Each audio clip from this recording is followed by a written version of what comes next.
Hello, World Wide Web. I'm Dr. Shado, the internet personality of the best hair, and it's finally time for me to delve into the post-Disney Star Wars films, starting with Star Wars Episode VII, The Force Awakens. Which is also the first of the Star Wars movies to have just about no input from George Lucas. Oh, he wrote up plans for Episodes 7 through 9, but those got tossed out, and instead a new story was penned by Michael Arndt.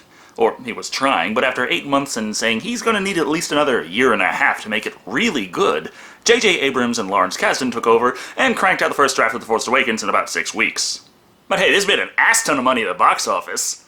Probably because it has the name Star Wars and was the first Star Wars movie in over a decade, but I mean, surely people put a lot of money forth to pay for quality art, not just derivative popcorn entertainment, right? The Force Awakens takes place a good 30 years after the Return of the Jedi. Rather than explain what the hell happened after Return of the Jedi and how we got here, instead, we simply start off with the idea that the Empire still exists in a more limited but still galaxy-crushing capacity. Don't worry though, an unlikely hero from a desert planet ends up in a world-hopping adventure with a small band of rabble-rousers eventually culminating in the discovery of their magical powers and the need to destroy a superweapon capable of destroying entire planets in... Wait a minute. No, that definitely says The Force Awakens. Oh, let's take a look at Episode 7 and see if the details within might help it eke out its own identity. Well, a long time ago, Disney bought this shit up, so on with the text scroll. Seems that in between movies, Luke Skywalker decided to GTFO right before the First Order, aka the Galactic Empire's backwash, formed with express desire to track him down and kill him, as he is the last of the Jedi. Of course, it's not all bad. The First Order ain't shit compared to the Republic, who leads a resistance with the help of Leia, which is currently on a mission to the planet Jaku, where a clue to Luke's location has been hidden. The General's been after this for a long time. The General? To me, she's royalty. Well, she certainly is that. Honestly, who knows anymore? You vote in your queens with term limits, yet a princess remains a princess for their entire life. I've given up trying to rationalize it at this point. It seems to make about as much sense as the actual royal family. The young man is Poe Dameron, played by Oscar Isaac. Not much time left to introduce everyone as BB-8 rolls in to warn them that the First Order are coming for the map.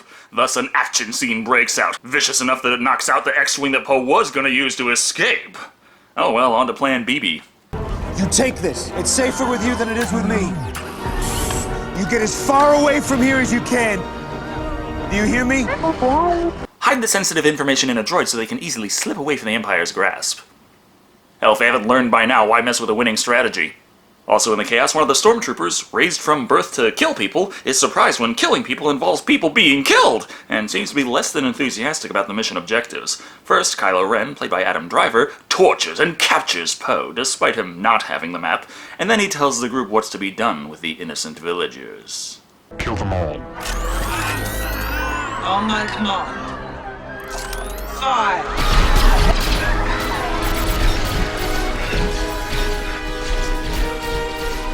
You know, you could just open fire on the crowd. All things considered, you're gonna miss anyway. This particular stormtrooper is FN-2187, played by John Boyega. While they did notice his insubordination, nothing is done about this quite yet because we have to jump back down to not Tatooine and see the real star of this movie, Rey, played by Daisy Ridley. She's a scavenger/slave, considering despite her haul, the payment leaves a lot to be desired. What you brought me today is worth... 1/4 portion. Either that or even the Star Wars universe has been hit by the goddamn ad boycott. This gives us a peek into Rey's life, living in the very salvage she digs through just to scrape by. This one being an Imperial AT-AT, which was apparently piloted by the rebels if the helmet in the wreckage is anything to go by. More things that don't quite make sense come fast, as Rey hears another scavenger messing with a poor defenseless droid, as scavengers tend to do.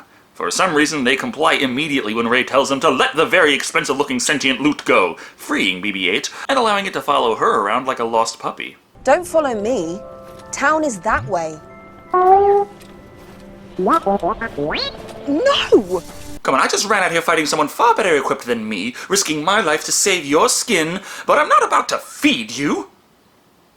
Wait, that's right, you don't eat, do you? Well, I don't like bulls, okay? Eventually, she agrees to progress the plot and allow the Smashball to tag along. Right around the same time, Kylo Ren is forcing some plot progression, extracting the basic details on the whereabouts of the map from Poe's face, learning it's hidden on a droid on Jaku. Back down on said planet, we see that Rey might actually get to eat, as she is offered ass tons of food in exchange for the tiny hunk of sentient metal that she just met and has no idea of its significance. Actually, the droids are not for sale. But really, isn't altruism the obvious choice when you've been overworked and starving on a desert planet for over a decade? However, her boss sinisterly plans to get the droid from her just the same. Not that it matters, the important thing is that the stormtrooper from earlier decided to be good now, which means rescuing a total of 1 hostage. You with the Resistance? What? No, I'm breaking you out. Can you fly a TIE I fighter? can fly anything. Why? Why are you helping me? The plot fairies told him to? Because it's the right thing to do. Close enough. Thus they escape! Badly, as neither of them thought to check if the TIE fighter might just so happen to be tied down. No bother, they're only surrounded by Imperial stormtroopers, no real risk involved here, so they have plenty of time to fix this fuck up and get to know each other. First and foremost, Poe has to point out that he thinks FN2187 is a stupid fucking name. That's the only name they ever gave me. Well, I ain't using it. FN, huh? Finn, I'm gonna call you Finn, is that alright? Sure, that's cool, as long as you don't mind me calling you Kent. Keep your nose out of other people's business. Finn's attempt at saving Poe's life takes a turn, however, when the man insists they go right the fuck back down to the desert planet, right where the Imperials will look first. Go back to Jaku, we die! That droid has a map that leads straight to Luke Skywalker. Oh, you gotta be kidding me! Why would you tell someone something that secret who you just met and learned to trust 2 minutes ago? You know what that means, don't you? Right on cue, their ship is shot down and they crash back on Jaku. Finn at least manages to eject safely before the ship crashes down, but when he reaches the wreckage, all he can find is Poe's jacket! Not that he has much time to search this is one of those games that saves on processing power by having the wreck sink into the ground after only a few seconds. Oh well, it's not a total loss, he's got a new jacket. Now he's just got to march through the infinite desert trying to find water. Strangely enough, he survives this without much difficulty, winding up at the very settlement that Rey and BB-8 are located at. Him.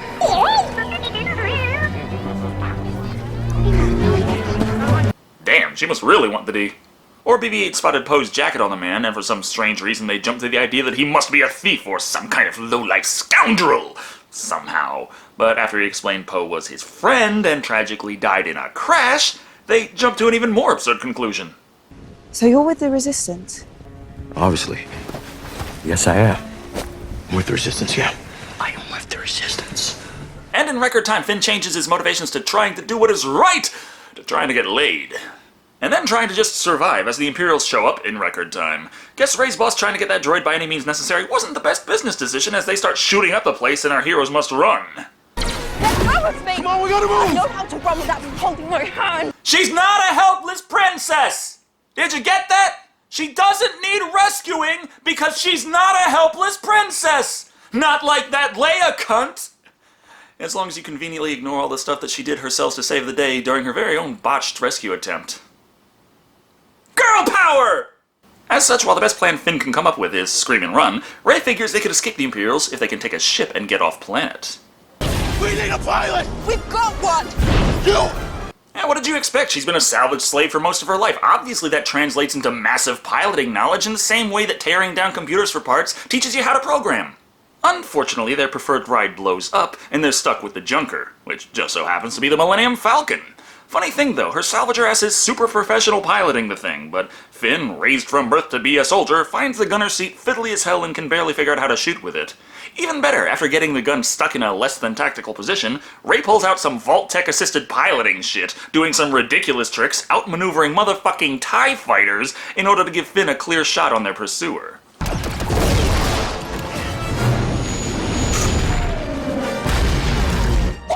I remember seeing all those articles when this movie came out, trying to explain the myriad of reasons why Rey is not a Mary Sue. Why do I suddenly get the feeling that they're all bullshit? The point is, they escape. There's also another short segment where the bad guys go over the fact that they escaped, which doesn't add much, except for a chance for me to notice that all of the officers in the First Order are perplexingly young. Like they did the Star Wars movie in between episodes of their teen drama, but anyway, Rey wants to get to the Resistance base and asks Finn where it is, which means he has to secretly extract this information from BB-8. I'm not with the Resistance, okay? I'm just trying to get away from the First Order. Also looking to get laid, but seeing as the first thing this woman's going to be doing with her freedom is investing in blue hair dye, maybe not. Point is, BB-8 eventually decides that deception is A-OK! Not that this gets them particularly far anyway, as their ship is tracked and captured in record time. But by who?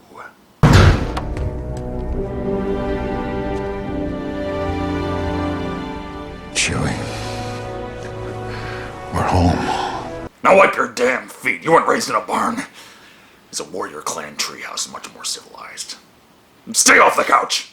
It's Han Solo and Chewbacca! Again played by Harrison Ford and Peter Mayhew, though Juna Suetamo also played Chewbacca in more scenes than you'd think. Also, Han Solo's not an asshole, considering he doesn't even mind it when he finds the two probable ship thieves on board, possibly because they have a connection, but with Rey and Finn being allies of the Resistance, and Han having fought alongside the Rebellion, which Rey somehow knows about and fangirls over.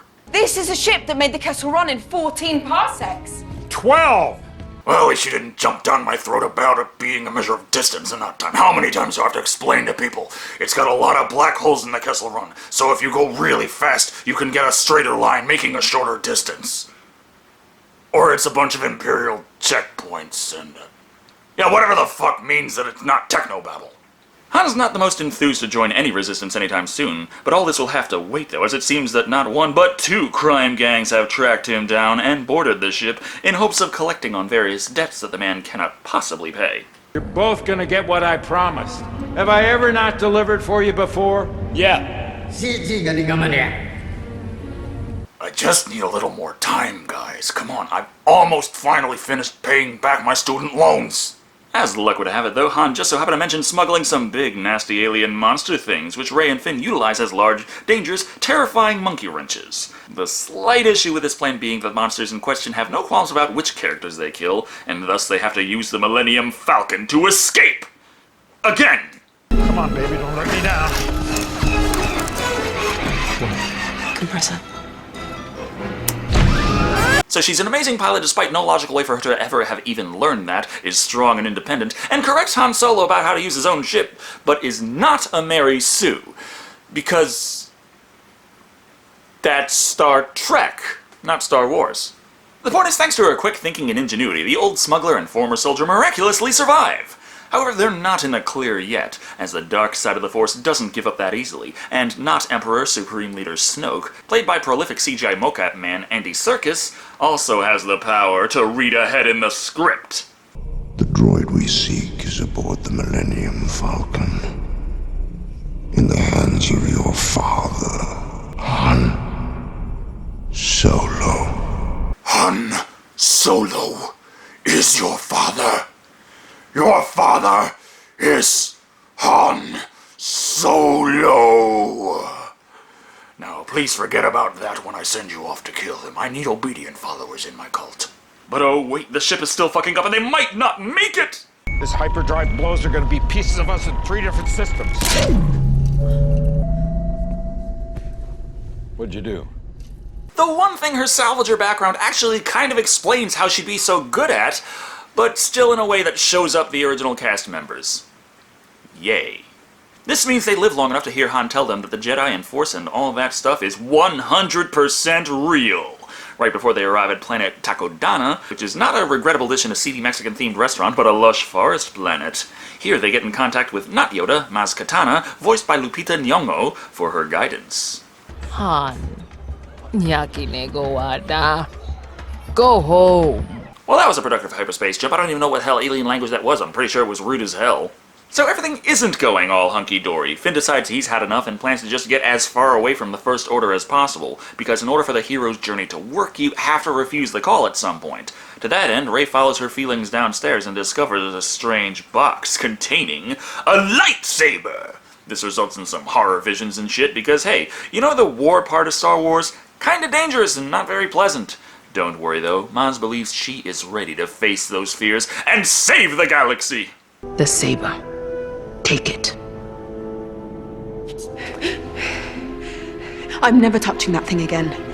I don't want any part of this. Because you have to refuse the call. At this point, I'm surprised mentor characters in movies don't just go, yeah, you can't do it, never will, don't want to, just take the fucking thing! In order to get back on track, they're gonna need some great tragedy to set them straight. It sounds like the perfect time for the First Order to charge up their newfangled not Death Star, the Starkiller base. Not only is this bad boy named after Luke Skywalker's originally planned surname, but it's effectively a Death Star so powerful it can fire multiple shots through hyperspace, obliterating an entire planetary system in one fell swoop, with shots moving at the speed of light, including the heart of the Republic. What is it?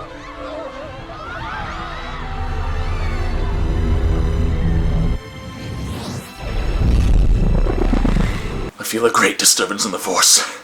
Almost as if a great deal of script pages were copied and suddenly pasted. But those nameless characters that are so easily glossed over and forgotten in the background of the cantina called in the First Order to get the droid by shooting up the whole damn place because fuck precision. Don't worry though, the Resistance flies in as well. This means we get a big explosive action scene that looks nice enough, but not all that much of it is very important. This is the part where Rey is force-held by Kylo, and then he remembers why they threw lasers and explosions everywhere. The droid. Where is it? I got a better question.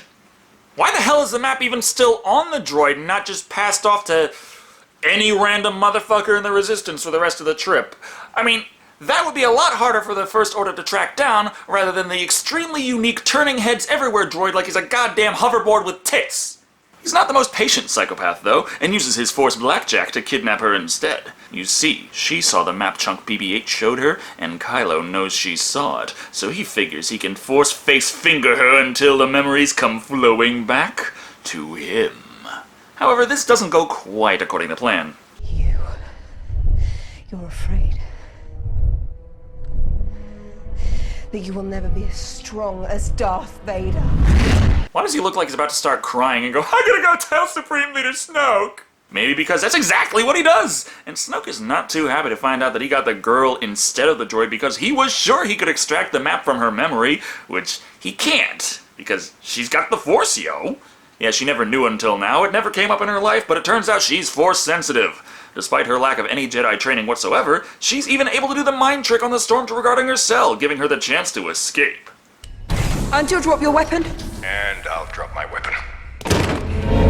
The magical galactic Force superpower she's been hiding her whole life is the ability to tell people what to do. It's amazing!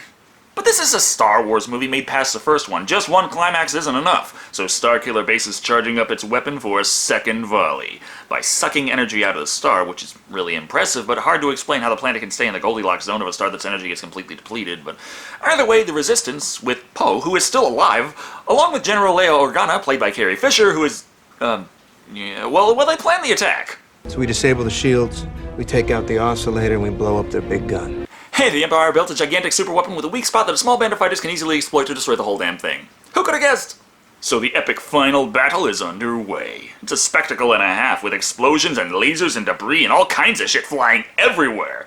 But not the most plot relevant. I mean, Han and Finn snatch up Captain Phasma, played by Gwendolyn Christie, to help them disable the shields, and then they decide to crush her to death in a trash compactor. Our heroes. As the procession of explosions continues, eventually Han manages to find his son, at last. Ben! How many times do I have to tell you? No playing with lightsabers, get home before 9, and absolutely no dark side. You are so grounded, mister. So they finally get the chance to talk. And the outcome of this meeting, well, it's frowned upon to spoil this particular scene on the internet, so let's just...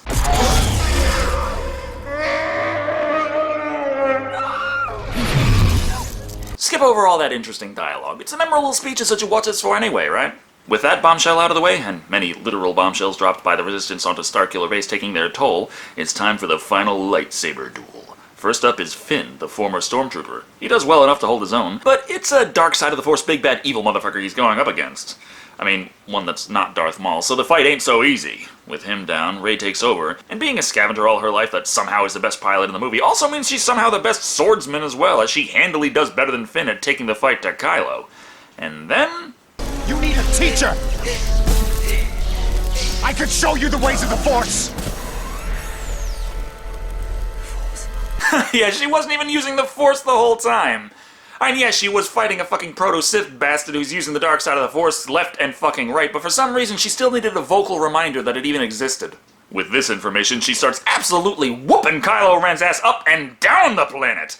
No bullshit, it comes down to the planet itself having to split the fuck apart to save him from her, just to ensure we're gonna have a reason to even bother with sequels here. The planet splitting is because, no surprise, the Resistance won, and the whole damn planet is blowing up. But in a good way this time. Therefore, happy ending! R2-D2 wakes the fuck up, and it turns out he has the rest of the mysterious map to Luke Skywalker, and with the whole Resistance looking for Luke, who should go and find him? Rey! Luke is here all alone, and they don't actually talk to each other, though. Just stare.